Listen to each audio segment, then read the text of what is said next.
ज्ञानोबरायांचं हे बघा. ज्ञानोबरायांचा असा आहे अभ्यास.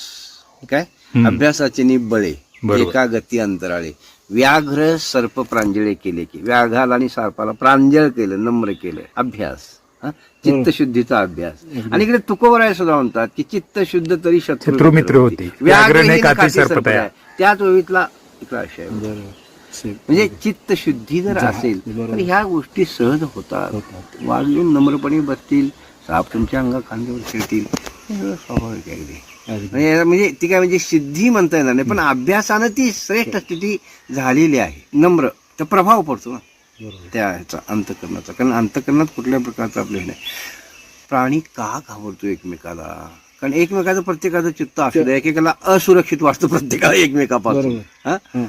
जर साधूला अभयत्व प्राप्त झालेला, अभयम सत्व संशुद्धी ज्ञानयोग व्यवस्थिती, तो ज्ञानयोगामध्ये स्थिर आहे, अभय प्राप्त झालेला आहे. प्राणी सुद्धा आपापल्या अंतःकरणाचा प्रभाव होणार, नम्र होणार नाही, ते स्वाभाविक आहे. आणि अभ्यास आहे तो, लक्ष द्या, अशा प्रवास आहे तो तिथं.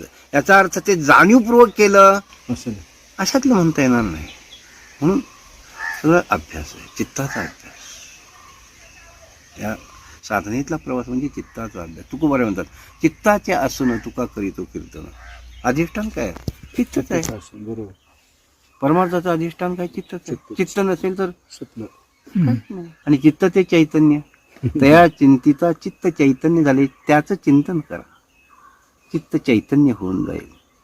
पण तेच असेल तर, तेच चिंतन असेल तर तद्रूप चित्त होईल.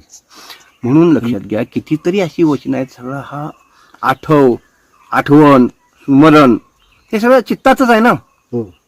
आता समजा कुणीतरी असा भासवत असेल की तो वनात जाऊन बसतो, डोंगरात जाऊन बसतो, पण जर तो वनात जाऊन डोंगरात जाऊन बसून सुद्धा जर विषयाचं चिंतन करत असेल तर ऍक्च्युली तो डोंगरात वनात नाही आहे, कुठे आहे? प्रपंचात आहे. तुकोबरायांचं वचन आहे, घर बांधले डोंगरी विषय हिंडे दारोदार. काय उपयोग आहे का? नाही. तर तुम्ही जिथं ज्या भूमिकेसाठी गेला ती भूमिका ठेवली तिथे तुम्हाला पूर्णतः अनुभवला येणार. कारण जनी वनी अवघा देव, देव सर्वच आहे. जो वनामध्ये आहे तोच जनामध्ये आहे. पण तुम्ही तुमच्या अंतःकरणाची ठेवण तशी एकांतात राहावं, तो तुमचाच भाव निर्माण झाला, तिथं मी माझी वृत्ती स्थिर होईल, मी दिव्यत्व अनुभवेन, हा जर तुमचा भाव आहे तर त्या भावानं तिथं वनात राहा नाही तर जनात राहा, कुठे राहा, एक लक्षात घ्या. आणि आपण काय मग काय असतं की स्थान महात्म्य असतं, वस्तू सामर्थ्य असतं. आता मी भामचंद्रावरती का गेलो? तुकोबारायांना साक्षात्कार तिथे झाला, मलाही तिथे जाऊन त्यांच्या भूमिकेत बसायचा किंवा तुम्ही त्या असा एक भाव आहे ना अर्थजनात, तो भाव तिथे घेऊन जातोय. माझा जन्म कुठे, महाराजांचा जन्म कुठे.